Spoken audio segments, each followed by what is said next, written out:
the Bugatti pullover video. What bullshit.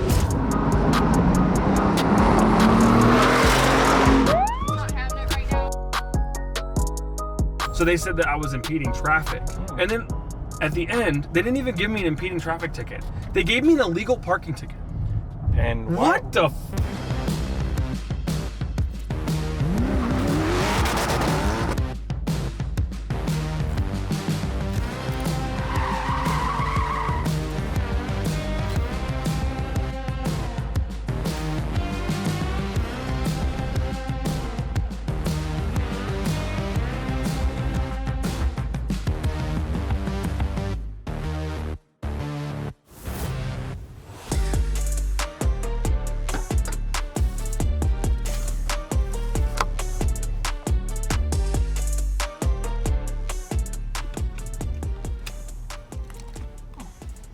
healthy lifestyle. It is a very healthy lifestyle. I take like probably 20 pills a day now, 20 vitamins. I've learned that if you take care of the inside of your body, you're healthier. The outside shall follow. The outside shall follow. Yeah, I just don't think so. But the outside of your body needs to be strapped in, so buckle your seatbelt. That's true. Speaking of the seatbelt, what are you driving? We got a Cullinan. Cullinan. It's a very unique spec. I've been thinking about buying myself a Cullinan for a very, very, very long time because I'd like to have the biggest, coolest, most amazing, most like pretentious car on the road. And I've really been. I want to get a Phantom. I really do. But the Phantoms are they're $600,000 cars, and I would lease a Phantom actually because they're, you know, we do have a business and we can write it off, and I only get, you know, one cool car to lease and to write off in my business. So I was thinking maybe I'll get myself a Phantom, but that payment is $9,000 a month. So a Cullinan is actually only $6,000 a month. How many miles do you get with that? 2,500 Really? a year. Yeah, and it's a 4-year lease. Ooh. The Corona game puts the leases down on the Phantoms. That would definitely help. Yeah. So if they go down to like 5,000, I'm in a Phantom like that. Like not even just like that. But I really like the Cullinan. It's super smooth. It's like dead quiet in here. It is. And we're going 120 miles an hour. Actually, we're not. Not really. We're going 200 miles an hour right now. I know you guys think I'm crazy, and I am crazy. It's a legit thing. I have continued the escrow on the ranch property. So if you guys have seen the video, Mario will reference it right now, where I argue with my wife for an hour about why she wants to buy this ranch. What's up, bro? I've actually continued it. We're in escrow, and now we're going for one of our final inspections. We're gonna close on April 27th. Is that? I think that's about 2 weeks from now, right? That is about 2 weeks from now. Yeah, so it's April 27th. It's either the 24th or the 27th. I can't really remember. And so now we're just doing the due diligence. So we're headed over there, and I guess I'll explain why I'm spending so much money in a time of crisis. But, well, I don't want to get into my thoughts on that because I'm on the opposite side of where everybody else is. So this is a benefit and like an opportunity, whereas, you know, everybody else thinks that the world is ending.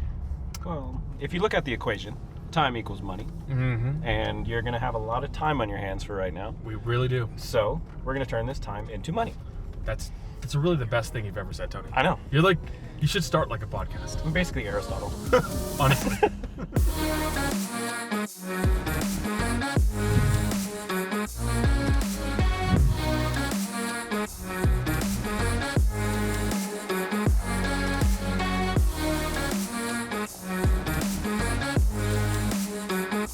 Point out something real quick. Okay, you see these houses right here? Now that might seem to you like a problem, but to me, it's actually a really big benefit. Now there's a reason why I say that, all right? This area here, where you see this, okay? Imagine if I took this line and I went right here and put a wall, okay? Now this building was gone and this arena was gone, and I built 10 single family homes right here that I had for rent only. They had no backyards. They were just beautiful, modern, kind of like, I would say like a townhome? I don't want to call it a townhome because townhomes share walls, but I would call it something like more of a modern, You gotta make a creative name. I gotta make a new name. So just basically every new house. It's like a city home. Yeah. Okay? Except there's no backyard all at all. homes in Las Vegas. All KV homes in Las Vegas. There you go. Shout out to Mario's KB 3,000 home. square feet and about a 400 backyard. 2 feet of backyard. Okay. My plan is not to have any backyards because I'm gonna build some epic, amazing community pool, backyard, barbecue pit, movie theater, like you name it. So right here, you see this? I'm gonna take a chunk of this land and build an epic outdoor area and then put 1, 2, 3, 4, 5 houses on each side and have 10 houses right here so that I can have as an income for rentals throughout just forever, you know? The other side of this, we're gonna be able to use it for the wedding venue. And 10,000 people a month get married in Vegas. That's a lot of people, and they need a lot of space. So we're gonna have the house. I'm gonna build in a bride and groom suite, separate of course. I'm gonna build a children's arcade and some other activity areas. And we're gonna have one of the coolest wedding venues in Vegas. And it's gonna be super affordable because this will be kind of geared towards locals. Obviously people from out of town can do it too. But local people, I wanna really focus the next 2 businesses that I get into on Las Vegas locals. This area here, I'm gonna turn into basically kind of like an adult, like relaxation suite. We'll have some TVs in here, some couches, and kind of like for people that are at the wedding to just go and relax. So, I've been to multiple weddings, and one thing I can tell you is that they don't care about the guests whatsoever. The weddings are centralized around the bride and groom. And it's fine, it's cool, the guests or whatever, but it's just bullshit, We're the ones going flying all over the country to go to their wedding, and they don't care. They get these big food and all this stuff, and you're just supposed to sit at the table and just wait. What if there's a game on? What if there's something fun to do? So I'm gonna make it so that the guests at the wedding have an area to focus and relax and chill. Now over here, I'll show you one thing. Now this next thing I'm gonna do, it's not an immediate thing because I'm gonna need to get a couple of permits, but this area here, now you can kind of just walk in here and see. They're just rooms right here. I'm gonna blow this whole entire thing out. I'm gonna put a commercial kitchen in here. So the caterers can cook and everything while they're here on the spot. Yeah, I do a commercial kitchen. Nice, nice. Yeah, and it can be done on that side as well. Just one of these sides can be a commercial kitchen so that when they hire caterers, they actually don't need to just bring all the food.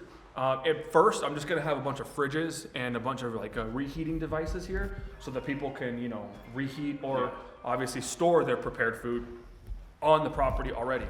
I literally am gonna hit every single thing people aren't thinking of. What guys? What would you like to see Houston do with this property? Let's get them going on the comments. Yeah, you guys just found out the back. He had no idea that there was that. Is this Narnia?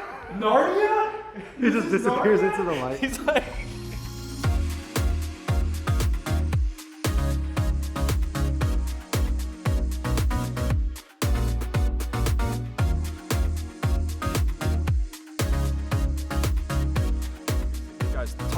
Think about this, all right? Every time you've ever gone to a wedding, what were the problems? What did you not like about that wedding? And what areas could be fixed simply or really complicated? This area right here, I have no plans with other than to build homes on. How much would you say from literally the moment you step out here to theirs in terms of space? 2 acres. 2 acres? Maybe 2.5. That's with width as well? It's pretty cool. So I may split the property a little bit different than I was just talking about. I have to draw on the county lines. The problem with splitting the land is this right here. The entire property has commercial fire sprinkler system in it. And that's part of the reason why I'm actually able to even do what I'm doing. The city requires that we have fire sprinklers and all that stuff for commercial properties. We have ample parking, and this property actually qualifies for those things. And it was already legally a wedding venue at one time. So that was about 3 years ago. So the licensing is already intact, and so don't go through the comments and think I'm doing this and doing this. I don't care about those things, okay? I already got it all squared away. I'm spending $3 million.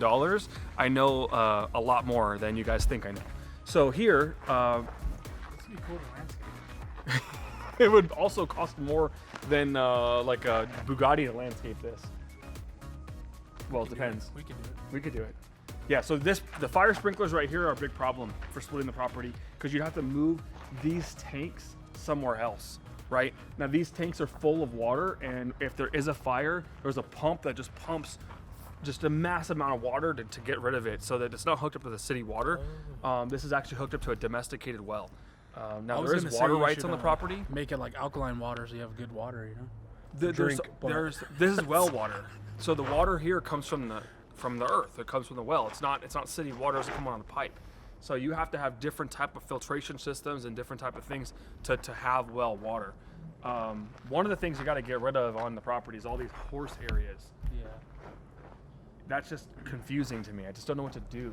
The other big problem is brides. The brides all want to be exclusive and they just want to be private. So what I'm going to do is I'm going to turn that entire house over there into a brides and / bridesmaids like dream makeup facility, okay? It's going to be so crazy that my design is going to be better than some of the places that like you do this for a living.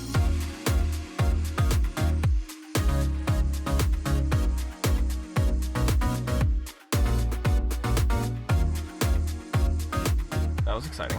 It's always good to see the progress. Oh yeah, there's some things that I'm extremely excited about, and there's some things that I'm like overly excited about. And this is one of them. I don't know if you guys remember, we did a super awesome, clean, beautiful renovation. Why can't it just go up? This crazy beautiful renovation at the mall store. And I just, every day I went there, I felt so good. And I was making progress, and we did just a great job there, and the store is beautiful. Same thing I'm gonna do with this house. Now, I want my wife to know that I do care about her, you know? I try not to tell her that often so that she doesn't like, you know, it's that thing. So she doesn't get big-headed. Yeah, I don't want her to get like all big-headed, but when we started out, she showed me this ranch and I was like, no way. No, and more no. I said no 700 times. And then we went to look at like a $1 million ranch. Now this ranch originally was listed for $4.2 million when she showed it to me. And I was like, why are you crazy?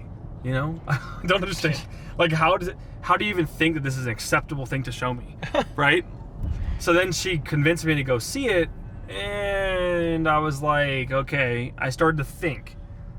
2 months later, they dropped the price to 3.8, and then I was like, okay, maybe they're motivated. Maybe they're motivated. So I offered him 2.5. And real quick, I was like, I'm going to give you 2.5 because I honestly thought that was what happened. And then I found out that the land next to it, no houses, nothing, just raw dirt, sold for $2.5 million. And this one has obviously business potential. It's got a lot of improvements at the property. It's got a lot of green flags, right? So really not anything negative about it. And so we kind of made a deal at $3 million. And now we're going to be building one of the coolest properties in Vegas. And we'll be, I think, making some decent money from it. You know, my goal is to make $100,000 a month in any new business that I do, right? To put into my pocket. That's only $1.2 million a year, and I say that with respect. A lot of people out there make a lot of money, but you know, when you're making $100,000 a month on a property, it's a really good ROI, and it allows you to improve it. It allows you to do a lot of things, and it's really kind of you got to put your money in the right places during somewhat of a recession. Right? Because there's not a lot of places that are going to return that. Commercial real estate's going down, less businesses, less this. And so focusing on weddings, no one really sacrifices the quality of their wedding. They don't. Because you only get it once. Unless you're like my dad, get married 5 times. Hey, it is what it is. He probably still didn't sacrifice the quality of each of those 5 weddings. No, he didn't. The last one I went to, I was the ring bearer. I was like 6, you know? So I was dope. I had this little suit. I gave him the rings. I was like, I'm a pimp, you know? Boss. I'm boss. I'm a boss. I'm the boss bearer. I basically make this wedding go. Yeah, okay, that's it. We're done with that. To be continued. Just kidding. The Bugatti pullover video. What bullshit. All right, we're filming down the strip, and they decided that they wanted to pick on us. Mind you, in 2 of the shots, yes, there is a little bit of cars behind us. There was about 10 cars. But when they pulled us over, there was nobody on the road. And we were going 25 miles an hour. And I'm actually very specific about 25. So they said that I was impeding traffic, which the speed limit is 30. And the sign trucks, they go 10 miles an hour. They don't give those guys tickets. And then at the end, they didn't even give me an impeding traffic ticket. They gave me an illegal parking ticket. And What the how? Why were you illegally parked? Because you pulled me over. Because you pulled me over. I was like, no way. Anyways, whatever. So, yeah, for everybody that wants to talk shit and, you know, me getting pulled over, this and that, yeah, I wasn't doing anything illegal, but I wasn't really hurting anybody's feelings. And we're just trying to make content for people to come back to Vegas. So we're just trying to support Vegas right now, you know? Yeah. I mean, the casinos aren't doing anything for us. I mean, Like, we're literally the only ones out here working to get people into Vegas. it's not like the taxis were pumping anybody out. Yeah, ain't no one doing anything. Uber's not saying anything. No. So we're just trying to support our city. And if the cops want to, you know, mess with us about that, then you know what? Whatever.